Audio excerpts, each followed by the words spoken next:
Buongiorno amici di Radio Libertà, come sempre qui Giuliano Zurin, ragioniamoci sopra sulle note di Wind of Change, perché servirebbe veramente un cambiamento a questo paese, cioè cambia il mondo ma noi siamo qua sempre a dibattere sulle solite cose, magistratura contro politica, viceversa, e soprattutto la cosa che più ci interessa a noi, il tema dell'autonomia, che è sancito dalla Costituzione, ribadito anche dalla Corte Costituzionale con 2 sentenze, purtroppo rimane lì nel limbo e chissà dove finirà. Noi ovviamente auspichiamo che non si perda di vista questo tema fondamentale, che è un tema fondamentale veramente di cambiamento per il bene non solo di chi vuole l'autonomia ovviamente, ma anche degli altri territori che purtroppo sono aizzati da gente che non si sa per quale motivo voglia tenere certi territori indietro e non farli progredire. Perché abbiamo sentito in questi mesi, forse anni, diciamo, che l'autonomia ovviamente divide il paese, fa male al sud e anche al nord, dicono. Poi si dice che spacca il paese, la secessione dei ricchi, l'autonomia. Ma vediamo cosa sta succedendo in realtà senza l'autonomia. Pochi giorni fa è uscito un report prodotto dalla Banca d'Italia e dall'Istat sulla ricchezza, sul reddito disponibile dei cittadini italiani.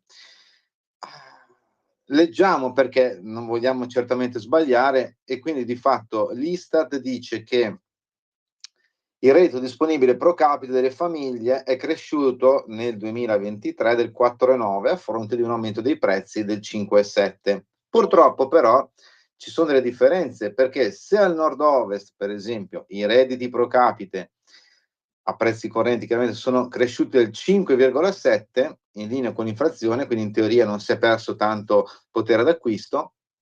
Al sud invece l'aumento del reddito pro capite è stato del 4,7%, con un'inflazione al 5,7%, voi capite bene che il sud, le famiglie, i lavoratori del sud hanno perso potere d'acquisto, senza l'autonomia ovviamente, ma non è finita perché sempre al sud, dice il rapporto di Banca d'Italia e Istat, il reddito disponibile delle famiglie per abitante, sempre nel 2023, era pari a 17.100 euro l'anno, il più basso d'Italia, con una distanza rispetto ai 25.000 euro medi del nord e quindi di oltre il 30%, cioè la forbice tra nord e sud dei redditi è del 30%.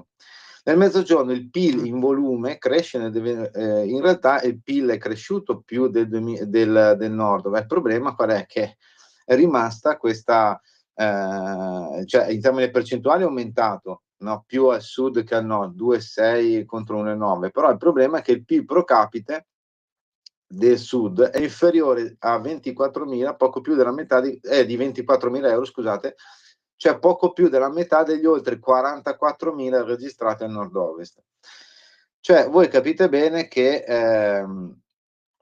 una differenza del genere c'è. Allora abbiamo un 30% più o meno di differenza sui redditi disponibili delle famiglie, cioè una famiglia per abitante 17.100 euro al sud contro i 25.000 euro medi del nord, quindi oltre il 30% di forbice, e questo senza autonomia. E perché c'è questa differenza? Per forza, perché se poi non ci sono infrastrutture, non ci sono servizi degni di questo nome magari in certi territori, è ovvio che chiaramente chi ha voglia di fare, chi ha voglia di lavorare, chi ha possibilità ovviamente va via. L'abbiamo detto tante volte, qui a Ragioniamoci Sopra, va via anche per curarsi, perché ahimè le strutture sanitarie del centro-sud, soprattutto del sud, non sono all'altezza. Allora cosa succede? La Costituzione aveva detto che bisogna introdurre i LEP, livelli essenziali di prestazione, perché devono essere uniformi in tutto il paese. Benissimo, ci ha provato il governo Berlusconi con il ministro Calderoni negli anni 2008-2011, è finito tutto a ramengo, nel senso che la riforma è finita nel cestino. Riforma che però è tornata nel PNRR, perché l'ha ricordato anche il ministro Giorgetti pochi giorni fa intervenendo a un convegno dell'IFE, dell'Istituto di Finanza Locale. Praticamente questo, diciamo, questo federalismo fiscale che era stato introdotto con la legge 42 del 2009, parlo di non voglio essere tecnico, ma bisogna dire le cose come stanno.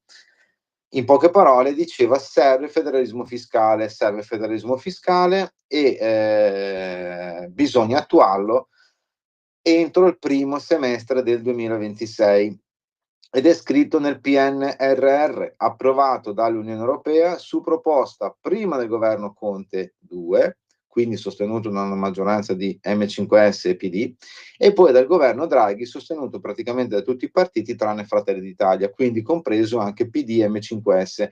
Gli stessi partiti che hanno raccolto le firme per volere un referendum contro la legge Calderoli, referendum che è stato bocciato dalla Corte Costituzionale perché diceva che il quesito non era scritto bene, lo diciamo 3 volte perché qualcuno magari va in giro continuamente a dire che invece la Corte Costituzionale ha sbagliato.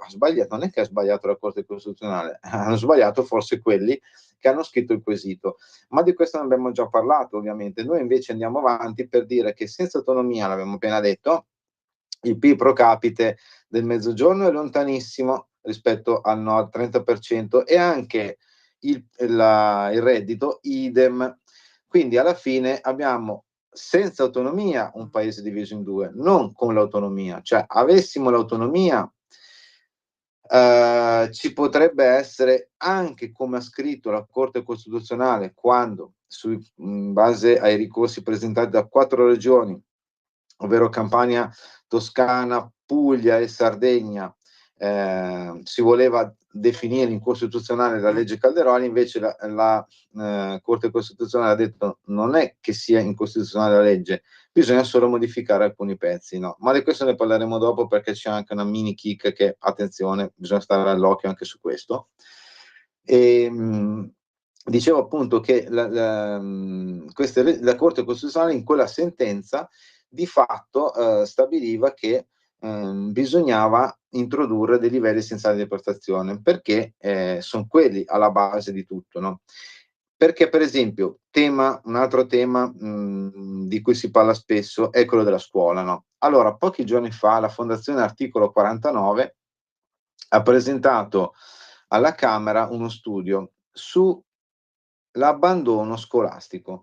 Cioè, in teoria, secondo la strategia 2030 dell'Unione, l'abbandono precoce di istruzione o formazione dovrebbe ridursi al 9%. L'Italia invece è però oggi uno dei 10 paesi che non rispetta questo limite. E infatti il nostro paese è quinto in negativo nell'Unione Europea con un tasso del 10,5% di abbandono scolastico, dietro a Romania, Spagna, Germania e Ungheria, dice questo studio della Fondazione Articolo 49. E andiamo però a vedere a livello regionale, no? 11 regioni italiane su 21, considerando chiaramente anche nel conteggio la province autonome di Trento e Bolzano separate, chiaramente, sono fortemente non in linea con questi obiettivi. In particolare Sardegna e Sicilia sono le peggiori. Ricordo che sono a statuto speciale, Regione Sardegna e Sicilia, per cui alla fine in teoria, per esempio, la Sardegna si lamenta tanto delle leggi Calderoli, però si vede che l'autonomia, come diciamo sempre noi, è un'assunzione di responsabilità, per cui poi non è un problema che è sbagliata l'autonomia in sé, forse sono sbagliati i politici che gestiscono determinati territori, noi non lo sappiamo, ma i dati parlano chiaro. In sostanza in queste due regioni c'è un tasso di abbandono scolastico del 17% circa, e sono anche le due regioni tra le 20 peggiori nell'Unione Europea. Tant'è che la Sardegna è 14esima fra i peggiori, la Sicilia è 17esima, però va male anche la Campania con il 16% di tasso di abbandono scolastico.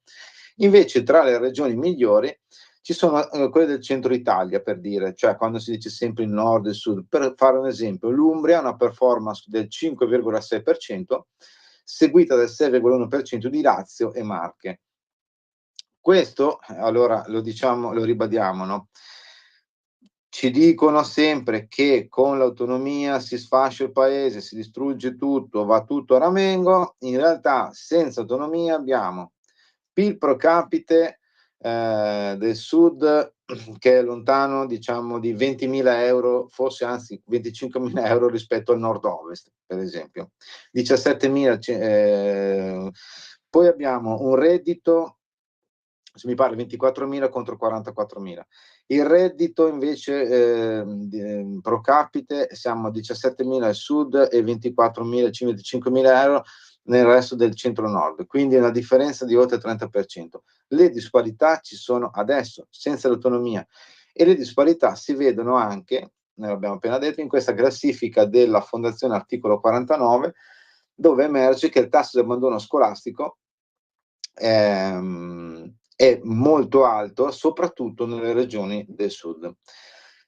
Allora qua il tema è, quindi non è che se l'autonomia serve perché in determinati territori si può gestire meglio l'aspetto scolastico. Se gestisci meglio, ovvero che i professori, gli insegnanti, i medici, i maestri, scusate, non i medici, ma anche quello è uguale, non stiamo neanche a discutere, abbiamo parlato tante volte, fossero gestiti da chi governa un territorio più da vicino rispetto chiaramente a un ministero come Roma, è ovvio che puoi risolvere i problemi. Poi è ovvio che devi, uno può dire, beh, però Sicilia e Sardegna, lo dicevamo prima, sono autonome ma hanno un tasso di dispersione scolastica molto alto. Certo, perché se poi la finanza che come dire, stabilisce, cioè i soldi che stabiliscono il finanziamento della scuola o della sanità vengono gestiti, come dire, da Roma, è il solito discorso, cioè non può Roma, ma non perché Roma siano degli incapaci, ma perché è impossibile gestire determinate materie arrivando fino all'ultimo miglio, no? In maniera precisa e soprattutto al servizio dei cittadini, perché noi diciamo sempre l'autonomia cos'è? È una miglioria dei servizi dei cittadini, come scritto nella Costituzione, perché subito dopo i famosi articoli 116, 117, 118, 119, ci sono quelli che dicono che bisogna che ci siano livelli essenziali di prestazione uniformi, ovviamente non uguali, perché è impossibile, l'uguaglianza è soltanto qualcosa che esiste forse nei libri di scuola, o in qualche teoria, cioè in teoria, ecco, davanti alla legge siamo tutti uguali, nel senso che abbiamo gli stessi diritti, ma ovviamente non siamo uguali uno dall'altro perché abbiamo delle possibilità diverse, ma perché è il mondo che è fatto così, non certo perché ci siano dei cattivi che siano contro l'uguaglianza. Ma detto questo, dicevamo appunto che servono livelli essenziali di prestazione, ovvero minimo sindacale uguale in tutto il territorio, poi se uno ha più possibilità meglio, ma la maggiore possibilità cosa comporta? Una competitività all'interno degli stessi territori e quindi si tende ulteriormente a migliorare il servizio. Facciamo l'esempio a volte delle tariffe telefoniche.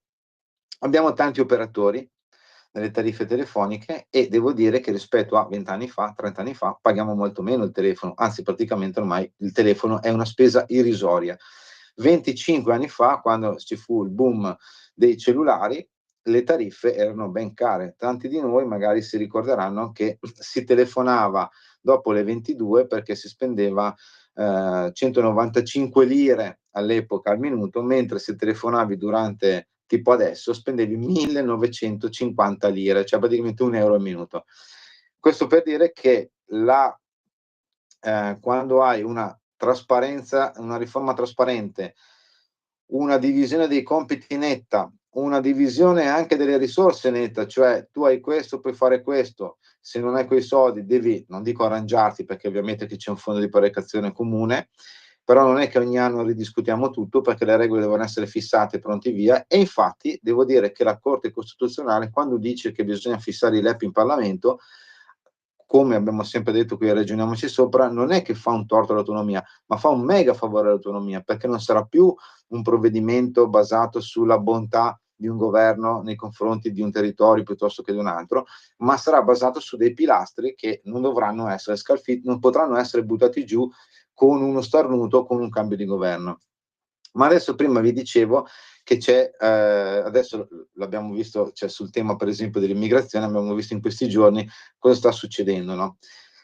Sta succedendo che prima c'è stato il procuratore di Roma Lavoi che ha indagato, non so, adesso si dice atto voluto, atto dovuto, c'è questa dicotomia, il Presidente del Consiglio e due ministri, il Ministro dell'Interno e il ministro della giustizia per aver rimandato a casa in Libia un dirigente, diciamo, delle carceri, della sicurezza libica, che è indagato dalla Corte internazionale dell'Aia per crimini contro l'umanità, torture, stupri, tutto ovviamente da dimostrare, ma sicuramente non pensiamo che sia un benefattore, ci mancherebbe altro, e quindi è stato indagato di fatto mezzo governo su una segnalazione di un avvocato, l'avvocato Ligotti, che ha difeso anche dei boss, ma giustamente fa il suo mestiere, e lui ha mandato degli articoli di giornali dicendo: ma secondo lei, signor procuratore, ma non è il caso di indagare per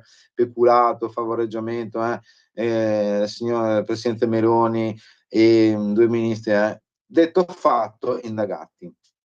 Adesso c'è un altro signore straniero che dice di essere stato, che ha denunciato Presidente del Consiglio e i ministri che dicevamo prima, ovvero Nordio, Piantedosi, perché dice di essere stato vittima delle violenze di Al-Masri, questo signore libico rispedito in Libia, e quindi non sappiamo, adesso magari nascerà anche un'altra inchiesta, no, che nasce così da un esposto, ma attenzione, perché anche sull'autonomia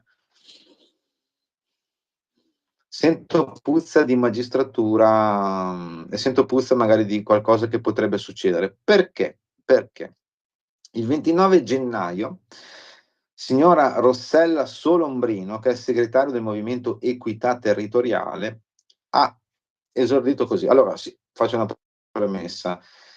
A tutti i movimenti che si sono battuti contro l'autonomia, che hanno raccolto le firme, bla bla bla, non è andata giù, l'abbiamo detto anche la settimana scorsa, sono nate anche il movimento di no autonomia differenziata, no? E che ha detto che continueranno le loro battaglie. E adesso loro dicono che vigileranno sul fatto che, per esempio, il ministro Calderoli non può andare avanti sulla quella trattativa con 4 regioni, ovvero Veneto, Lombardia, Liguria e Piemonte, per quanto riguarda il trasferimento di non materie ma funzioni, come dice la Corte Costituzionale, in attesa chiaramente di riscrivere la legge Calderoli stessa. Dicono che non si può andare avanti nella trattativa anche nelle materie non LEP, cioè faccio un esempio: protezione civile, per farsi capire, no? Perché dicono che non bisogna andare avanti, in quanto il nuovo ritornello, che ormai lo sappiamo tutti a memoria, è che la Consulta ha demolito la legge Calderoli, cosa peraltro non vera, lo ribadiamo sempre, qui ragioniamoci sopra. Fra i vari rilievi della Corte Costituzionale in questa sentenza, che di fatto aveva detto bisogna riscrivere la legge Calderoli, ci sono 14 rilievi per quanto riguarda la legge, di cui più o meno 7-8 sono già soltanto postille, cioè nel senso già dice come bisogna riscriverla. Poi chiaramente dice che bisogna che i LEP, i livelli essenziali di prestazione, siano definiti non da un decreto ministeriale ma dal Parlamento, e poi ci sono 34 bocciature da parte di chi aveva presentato ricorso contro la legge Calderoli, ovvero le regioni guidate da esponenti del centro-sinistra, ovvero Campania, Toscana, Puglia e Sardegna. 34 bocciature o 38, se non mi ricordo, comunque tipo 3 volte tanto praticamente. Quindi non è stata demolita, l'abbiamo detto 1000 volte, va riscritta, non riscritta completamente, va modificata, sistemata. Ebbene, Rossella Solombrino, come dicevo prima, segretario del Movimento Equità, dice che il ministro Calderoli non può, lascia stare gli insulti ovviamente che dice, tipo ex dentista, come dire, come se essere un dentista sia un'offesa, ovviamente, no? Le leggi di Calderoli dice che lo sono delle porcate, lo stiamo vedendo anche oggi con l'autonomia differenziata. Insomma, dice questa signora Rossella Solombrino, segretario del Movimento Equità Territoriale: il ministro Calderoli non può proseguire le interlocuzioni con le regioni perché la Corte Costituzionale è stata chiara.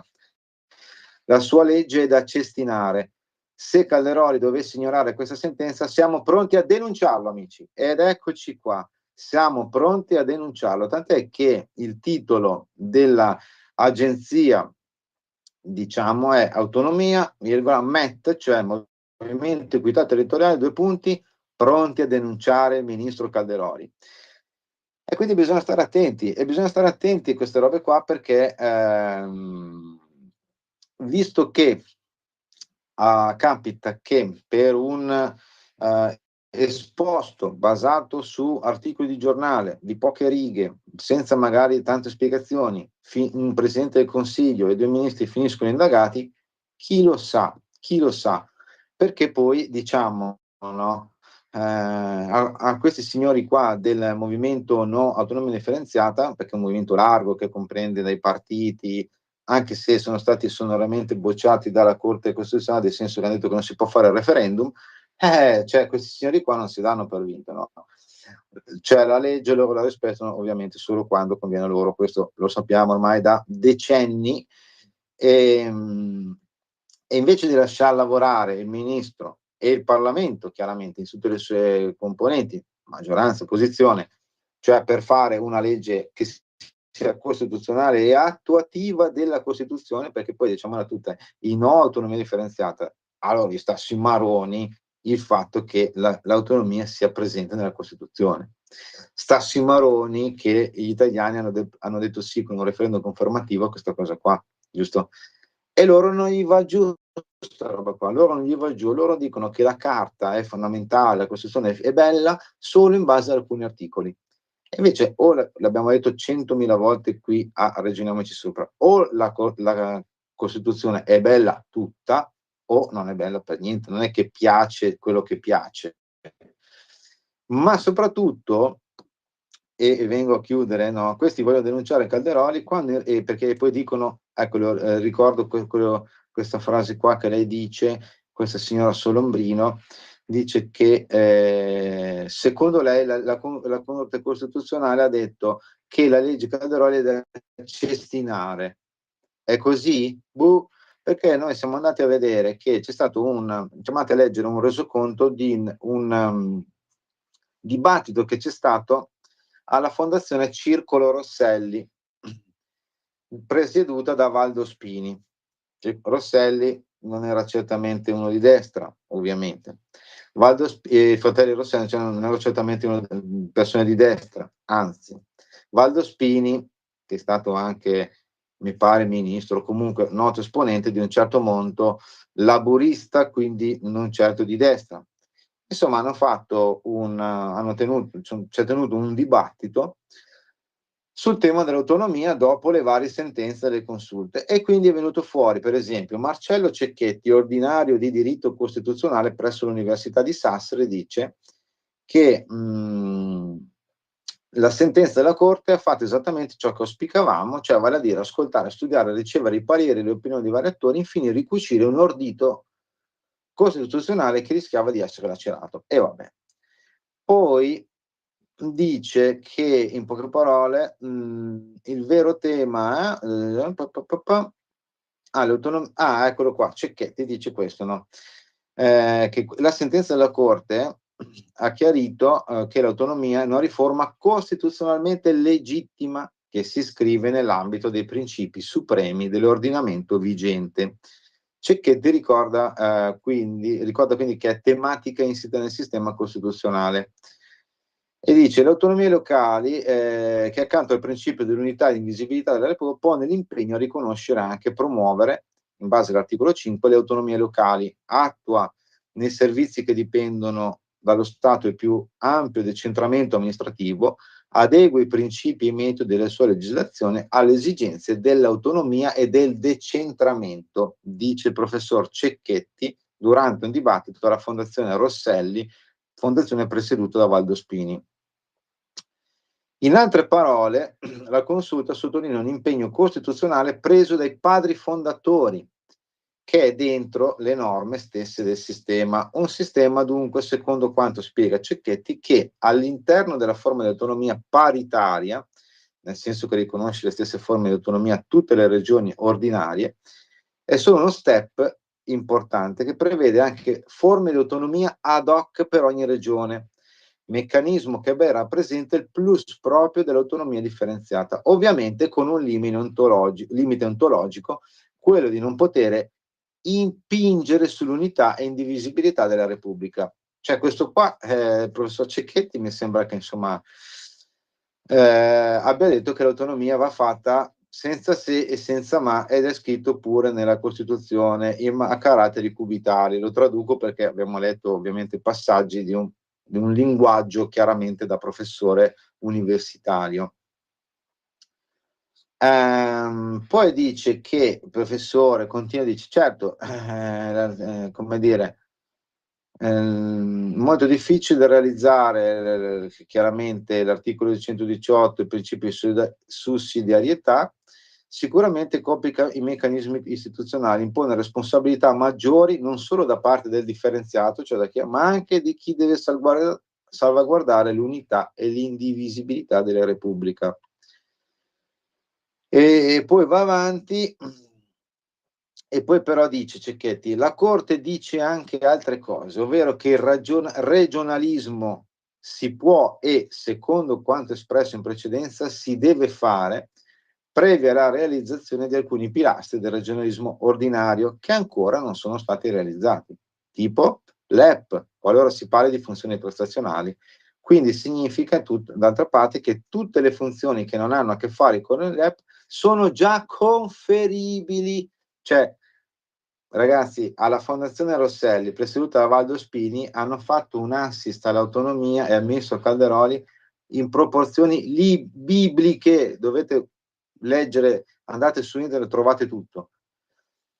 Ma aspetta, perché non è finito, perché poi interviene anche il professore dell'Unifi, Giovanni Tarli Barbieri, che è intervenuto dopo il professor Cecchetti.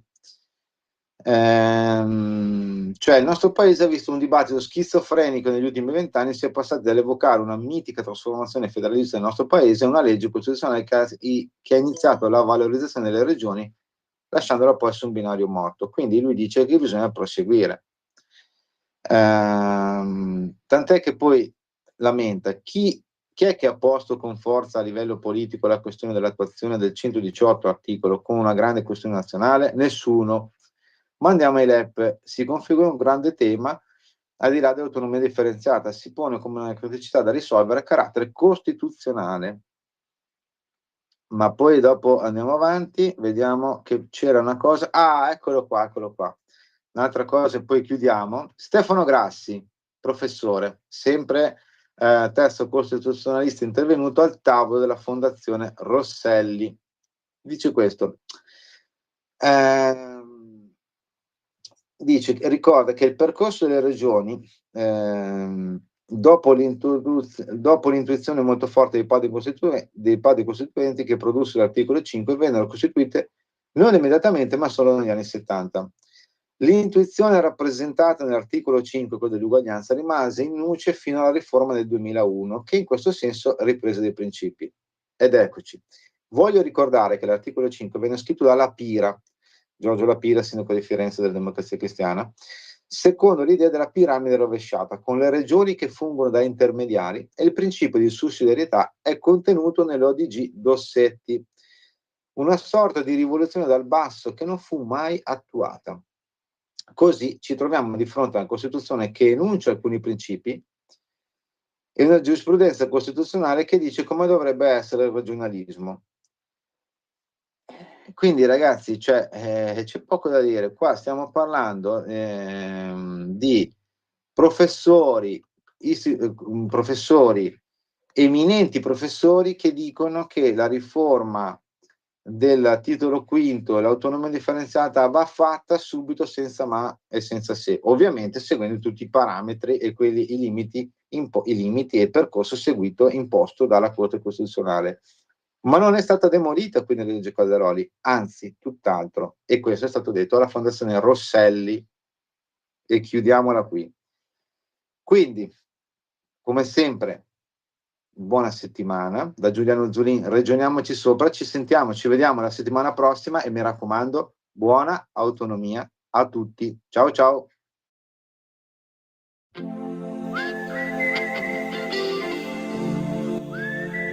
Avete ascoltato Ragioniamoci sopra.